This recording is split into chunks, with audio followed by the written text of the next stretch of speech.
به کانال آشپزی با شیدا خوش اومدید. امروز میخوایم با هم دیگه قیمه نثار اصل قزوینی یاد بگیریم که پر از عطر و طعمه. این غذا علاوه بر این که خیلی خوشمزه است، مراحل درست شدنش هم خیلی جذابه. اگه میخوای یه رسیپی دقیق و عالی از یه قیمه نثار اصیل رو داشته باشید، این ویدیو رو با من همراه باشید.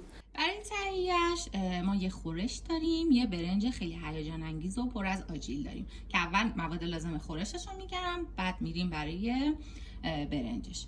پیاز داریم به مقدار زیاد، حالا من مقدارشو مینویسم داخل کپشن که خوردش میکنیم ریز. گوشت داریم که حالا هر گوشتی که خودتون سلیقتون هست میتونید استفاده کنید، گوشت گوساله، گوشت گوسفند، ولی به نظر من بهتره که از گوشت گوساله قسمت ماهیچه‌اش استفاده کنید که هم آب نمیشه هم که به نظرم خیلی خوشمزه و لذیذ میشه. ولی اگه گوسفندی دوست دارید میتونید گوسفندی استفاده کنید. فقط یه نکته داره اینجا که درشت‌تر خوردش کنید. ادویه‌جاتش هم که نمک، فلفل، زردچوبه و دارچین هستش و اصل کاری زعفرون. این غذا زعفرون خیلی زیادی میخواد. حالا شما میتونید برای خورشتتون اگه دوست دارید از هل، یعنی دونه هل یا عرق هل استفاده کنید و گلاب که من حالا به نظر من سلیقه من نیستش، شاید یه دونه هل داخلش بندازم. برای برنجش بهتر که برنجتون برنج ایرانی باشه، یعنی بهتر که نه، یعنی باید برنجتون برنج ایرانی باشه چون نصف عصر غذا به این برنج و آجیلش هستش. آجیلش هم که خلال بادوم، زرشک، خلال پسته و پوست پرتقال هستش. بریم که با هم آموزشش رو ببینیم. برای خورشتمون یه پیاز داغ فراوون میکنیم. پیاز رو میریزیم داخل روغن، میذاریم با یکم نمک سبک بشه و یک مقدار طلایی بشه، رنگش عوض شه. پیاز که یک مقدار سبک شد و رنگش یک مقدار طلایی شد، حالا گوشت رو بهش اضافه میکنیم. من همیشه سعی میکنم تا فصل پیاز قرمز هست دیگه نهایت استفاده رو ازش ببرم چون خیلی طعمش رو دوست دارم. حالا شما میتونید از پیاز زرد یا بهتره که پیاز زرد چون پیاز سفید واسه پخت و پز جالب استفاده کنید. حالا یه ذره رنگش عوض شه، بهش ادویه رو اضافه کنم. برای قیمه نثار ادویه غالبش دارچین هستش که می‌ریزم و زردچوبه، فلفل سیاه.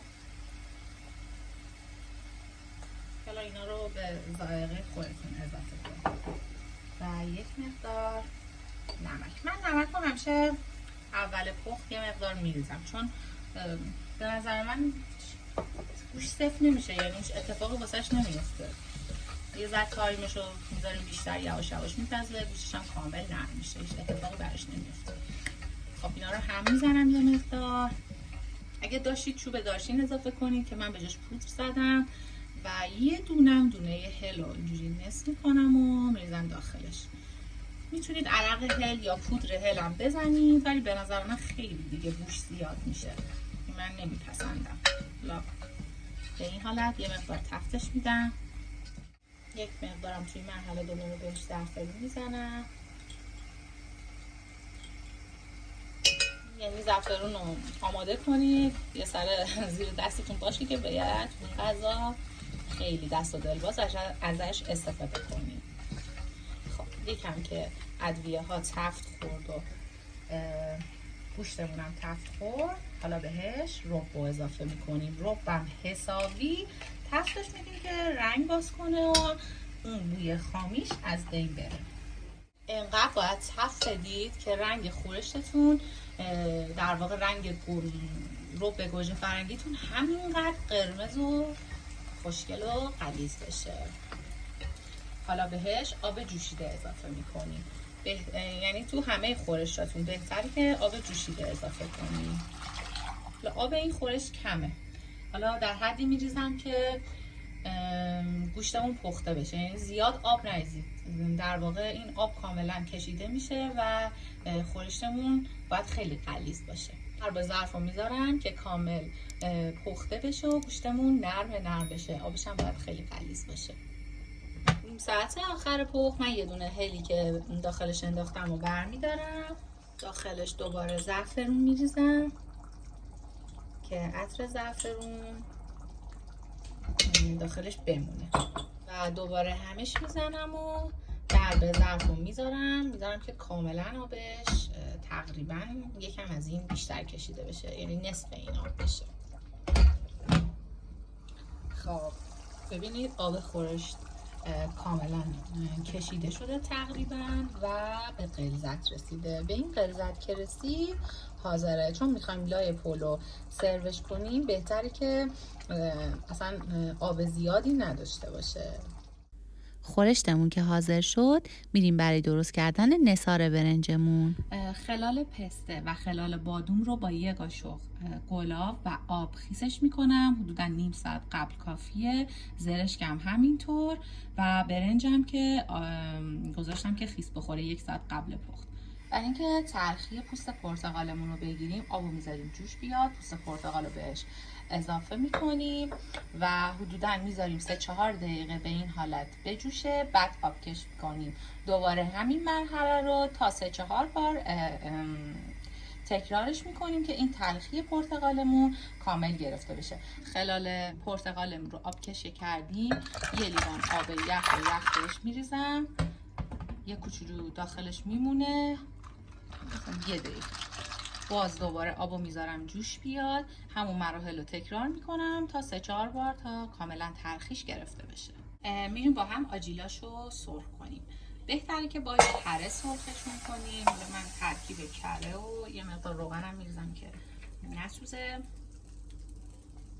تو مرحله اول خلالای پرتقالی که ترخیشون رو گرفتیم آبش کشیده شده رو میریزیم به همراه یک مقدار شکر و زعفرون.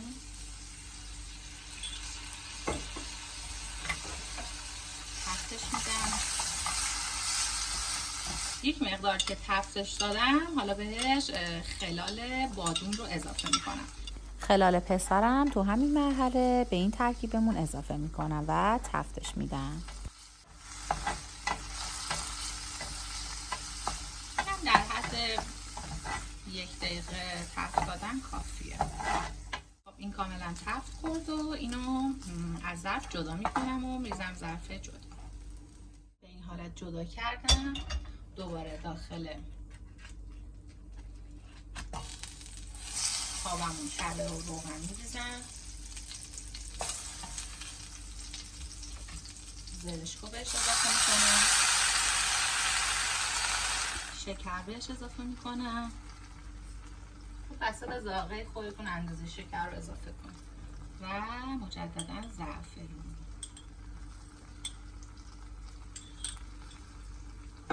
زرشکم حدودا 2-3 دقیقه تفتش میدم. این هفته زرشکمون براق شد و سرخ شد کافیه. زرشکم میذاریم کنار. برنجمون هم کاملا دم کشید. حالا یک مقدار از این برنج برمیدارم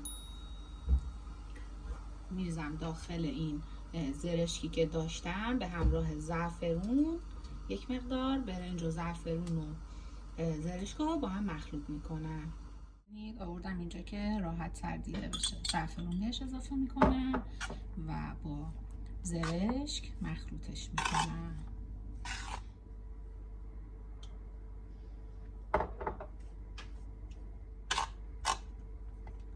به این حالت.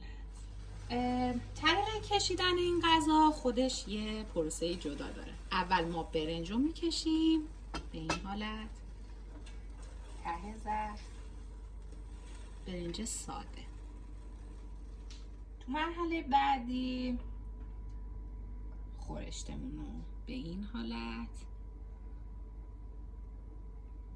روی این برنج میکشیم. این حالت اصولیشه دیگه، اینجوری باید کشیده بشه.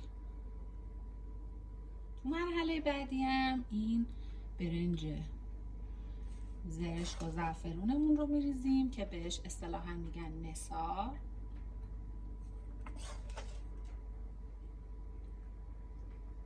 در آخر این مخلوط خلال هامون که خلال بادوم، خلال پسته و خلال پوست پرتقال هستش رو روش میریزیم. این از نتیجه قیم نثار قزوینی که چه عرض کنم اصل قزوینی و خیلی خوشمزه، پر از طعم و پر از عطر و رنگ و لعاب. امیدوارم که درستش کنید، دوستش داشته باشید، کنار خانواده لذتش رو ببرید.